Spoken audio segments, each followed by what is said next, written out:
Guys मैं पिछले हफ्ते आईसीआई भुवनेश्वर कॉन्फ्रेंस में गया था and I met a lot of students over there and I realise that life जो चेंज हो गई है मेरी over the last 3-4 years it's just tremendous and it's just more than amazing the kind of love and the kind of support that you guys are giving. I still remember जब मैं CA बना था right, तब मैंने तो कभी सोचा भी नहीं था कि मैं कंटेंट क्रिएट करना शुरू करूंगा या तो मैं कभी भी ऐसे वीडियोस बनाऊंगा या तो लिंक्डइन पे पोस्ट डालना शुरू करूंगा। मैंने तो ऐसे सोचा था कि सीए बनूंगा, प्रैक्टिस शुरू कर दूंगा या तो टैक्सेशन या ऑडिटिंग कर लूंगा and then I just go home and I just let's say chill for the rest of the day and I didn't even think कि आज जाके इतने लोग यहाँ पर इनवाइट करेंगे एंड इतने लोग वहां पर आके बहुत सारे क्वेश्चंस पूछेंगे and all. I still remember 2018 में जब मैं आईसीआई के कॉन्फ्रेंस में गया था तब मैं अटेंडी था वहां पर and CA Uttam Prakash Agarwal sir who is the past president of institute of chartered accountants of India, वो वहां पर चीफ गेस्ट थे एंड उनका जब एंट्री हुआ था राइट, ये 2018 की बात है, मुंबई के कॉन्फ्रेंस में चर्च गेट में हुआ था। उनका जब एंट्री हुआ था तब बहुत जोर से लोग चीयर कर रहे थे एंड उनका एंट्री एकदम ऐसे सेलिब्रिटी जैसे हुआ था जहां पर वो मिडिल ऑफ द क्राउड से वॉक करके आ रहे थे एंड मुझे आज भी याद है कि एक बैकग्राउंड में म्यूजिक बजा था चक दे इंडिया का एंड वो जो वाइब था पूरा 5 मिनट्स का जब उनका एंट्री हुआ था तब that vibe was very very motivating and मुझे हमेशा ऐसे लगता था कि यार मैं तो एक चेयर पे बैठा हुआ एंड मैं तो अटेंडी हूँ यहाँ पर, मुझे तो उनके साथ फोटो खिंचवाना है। मैं गया वहां पर आगे and then I was not allowed to click a photo with him because of course it's not allowed कि आप सब स्पीकर्स के साथ फोटो खींच लो एंड देन मैं ड्रीम करता था कि चलो मैं उनके साथ फोटो तो खींच नहीं पाया आज, बट लेट्स से इतनी मेहनत करेंगे या तो इतना हार्डवर्क करेंगे, कभी ना कभी अगर मैं उनके साथ फोटो नहीं खिंचवा पाया तो क्या हो गया, कभी ना कभी मुझे दूसरे साइड ऑफ द स्टेज पे भी जाना है, हमेशा मुझे अटेंडी नहीं बन के रहना है। एंड देन 2019 में I just applied for paper presentation and luckily मैं सिलेक्ट हो गया Thane and Nashik students conference में where I presented a paper on GST and transfer pricing. Luckily also got the best paper presenter award. And then finally मैं 2022 में जब मेरा CA का result आ गया था, जब मेरी कंटेंट जर्नी शुरू हो गई थी, मुंबई कॉन्फ्रेंस में मुझे बुलाया गया था as a chief guest and that was like the moment where I was brimming with joy. मतलब ये जो जर्नी रही है राइट, कि पहले अटेंडी था, मैं ड्रीम करता था कि फोटोज खिंचवाने मेरे को लोगों के साथ, 2019 में पेपर प्रेजेंटेशन, 2020 में इनफैक्ट मैं पेपर प्रेजेंटेशन में रिजेक्ट भी हो गया था बिकॉज उनको मेरे कम्युनिकेशन स्किल्स अच्छे नहीं लगे थे, तो मैंने सोचा चलो एमओसी बन जाता हूँ, ऑडिशंस वगैरह दे दूंगा। एमओसी बन गया, master of ceremonies, and then मैंने पूरा नेशनल कॉन्फ्रेंस लीड किया था in terms of anchoring and hosting all the session and finally 2022 onwards I was being invited as chief guest in a lot of these national conferences of ICI as well. And recently last week I went to Bhubaneswar ICI conference. This is the cute gift that they have also sent us and that entire experience was so overwhelming for me as a chartered accountant कि मुझे लगता है कभी-कभी कि इतना प्यार जो तुम लोग देते हो right after a point in time, कि कभी-कभी ऐसे सेल्फ डाउट होता है कि इतना डिजर्व करता भी हूं या मैं नहीं। तो मुझे ये रियलाइज हुआ कि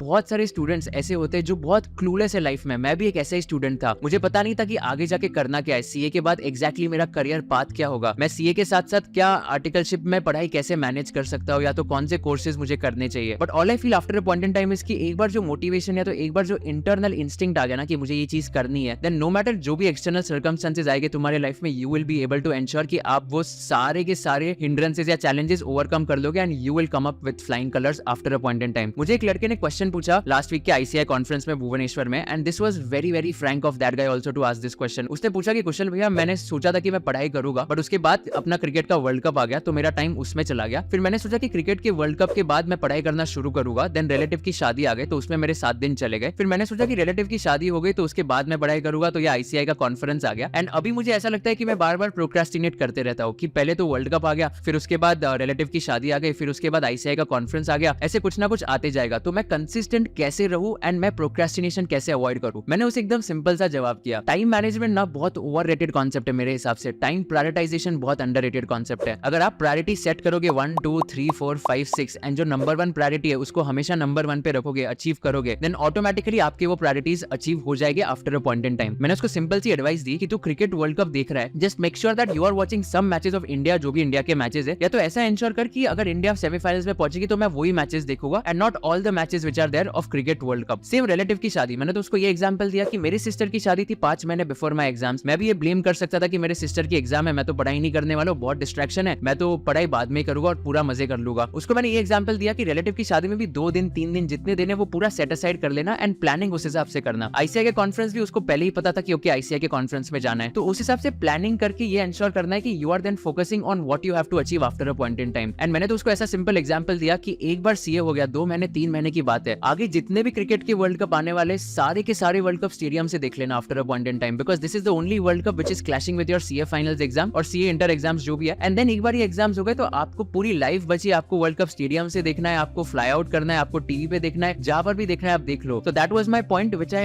M trying to say here, इसकी प्रोक्रेस्टिनेशन बहुत बड़ी प्रॉब्लम हो गई है and I genuinely feel that people should start focusing on hard work, start staying concentrated on what they want to achieve after a point in time. तो इस हिसाब से वो इंस्पिरेशन और मोटिवेशन मोटिवेशन ऑटोमेटिकली आ जाएगा। मैं एक सिंपल सा एग्जांपल देता हूँ। कल की कॉन्फ्रेंस में एक और व्यक्ति ने मुझे ये पूछा था कि हमें क्या होता है कि ऑफिस से एक दिन लेट आ गए तो टारगेट्स अचीव नहीं हो पाते, एंड हमको क्या लगता है कि अगर टारगेट अचीव नहीं हुआ तो मेरी एग्जाम में अभी रैंक नहीं आएगी, मैं पास भी नहीं हो पाऊंगा। मैं आपको सच बताऊं ना, मेरा आज तक कभी भी टारगेट अचीव नहीं हुआ है। मैंने जब एफआर का पेपर उठाया था, एसएफएम का सब्जेक्ट उठाया था, तब मेरा हमेशा कोई ना कोई चैप्टर मिस आउट हो जाता था, या मुझे ऐसा लगता था कि यार ये चैप्टर 2 चैप्टर्स आज खत्म करने हैं, आज तो हुआ नहीं, ये 1.5 चैप्टर हुआ है, 1.5, बाकी का आधा चैप्टर अभी तो होगा ही नहीं। मेरे भी लाइफ में बहुत सारे इंस्टेंसेस है where I have not been able to follow a proper routine और I have not been able to achieve my targets. Doesn't mean that's the end of the world. After all we all are human beings at the end of the day. We are not robot, we are not machines, we are not artificial intelligence tools कि सबको एक ही साथ सब एक ही time में पूरा याद हो जाएगा। ये सब पॉसिबल नहीं होता है। ह्यूमन बीइंग्स है हम गलतियां करने वाले, हम हमारे टारगेट्स मिस करेंगे, but at the end of the day आप ये टारगेट जो मिस करते हो ना, इसको एक कंसिस्टेंट रूटीन मत बनाओ। इसको एंश्योर करो कि आप अगले दिन ही ये टारगेट को अचीव कर लोगे, and that is what is going to help you in order to stay consistent. अगर आपका एक चैप्टर नहीं होता है, अगले दिन एंश्योर करो कि ओके ये चैप्टर कवर अप करना है, and that is what is going to help you to stay consistent and focused. मेरा भी चैप्टर नहीं होता था, बट सुबह मैं जल्दी उठ जाता था अगले दिन, ताकि मैं मेरा जो कवर अप है, बफर करना है, वो मैं कर लूं। Let's take an example of content creation, right? इसमें भी हम लोग क्या ट्राई करते हैं कि एक बैंक बना रहे हैं, हम लोग एक बफर बनाते जहां पर कुछ इमरजेंसी अगर आ गई एक हफ्ते की, अगर मैं अवेलेबल नहीं हूं, तो एक बैंक होना चाहिए कि अगले हफ्ते तक का कंटेंट इज ऑलरेडी रेडी है, ताकि वो कंसिस्टेंसी बंद ना हो जाए। So consistency is something which I am a very very big fan of, and that is something which is going to differentiate you from other people who are going to fail in their examinations. And lastly, मुझे तो बहुत मजा आया Bhubaneswar conference में, and वहां पर जो पूरा एक्सपीरियंस था, where all 1000 people of you were there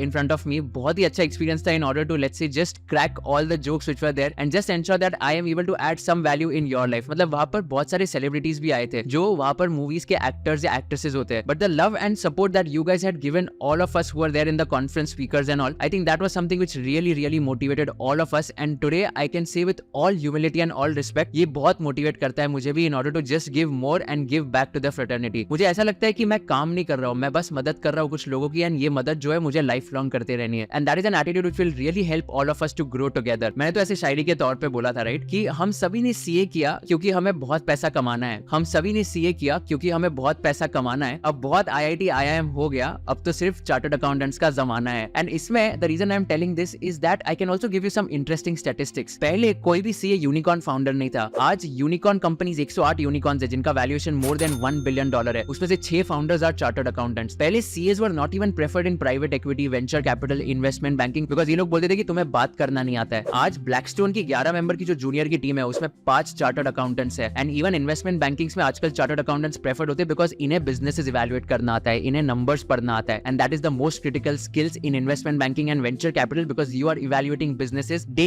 in and day out. At one point in time, CA के एक faculty थे दिल्ली में who was the second highest paying taxpayer and that was because of his CA earnings, because of CA faculty, CA teaching. ये power होते एक chartered accountant का जो एक highest paying taxpayer हो सकता है दिल्ली जैसे शहर में. So all I'm trying to say is that CAs, chartered accountants, are definitely going to rule the world after a point in time because of the knack, because of the patience and because of the discipline. बस आप यही याद रखो, आपको लगे तो ये rap याद रख लेना आप कि अपना टाइम आएगा, सीए बनने आया हूँ एंड सीए बन के जाऊंगा। एंड इससे आपको ये रियलाइज होगा कि सीए की डिग्री जो है आपको हमेशा पानी है एंड आपको एंश्योर करना है कि ये डिग्री से आपको बहुत बेनिफिट होने वाला है because everyone around you and including you would know that you are and you were a chartered accountant. Short term pleasures जितने भी लाइफ में उसको भूल जाओ। Short term pleasures are not going to lead you to long term benefits, trust me and mark my words. आप just focus करो long term gains पे, automatically आपकी लाइफ सक्सेसफुल बन जाएगी। एंड इंटरेस्टिंगली मैंने एक बहुत स्वीट सा गाना भी बनाया था for all the students who were there. तो ये गाना मैंने भुवनेश्वर कॉन्फ्रेंस पे भी गाया था। तो maybe you know like towards the end of this video ये पॉज करने के बाद ये गाने का क्लिप लगा देंगे and you will also get to know कि this song is going to be very very relatable to all of you. So thank you so much for watching this video. If you do like this video, share it with all your friends and subscribe to my channel so that I can create more videos for all of you. And here you go now,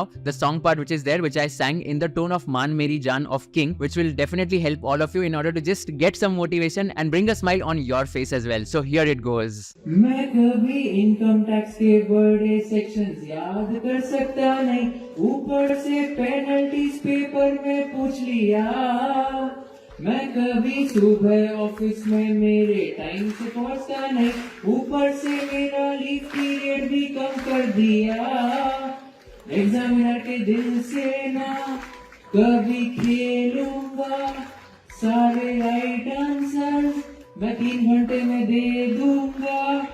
audit यार तूने मुझको पागल है किया, पास होना नामुमकिन हो गया तेरे बगैर। पढ़ाई पे दे दो थोड़ा ध्यान, ऑडिट का ले लो थोड़ा मैं 400 नंबर पाने के लिए पूरी मेहनत करूंगा। पढ़ाई पे दे दो थोड़ा ध्यान, सीए की डिग्री मेरी जान। ये डिग्री पाने के लिए मैं पूरी मेहनत करूंगा। पढ़ाई पे दे दो थोड़ा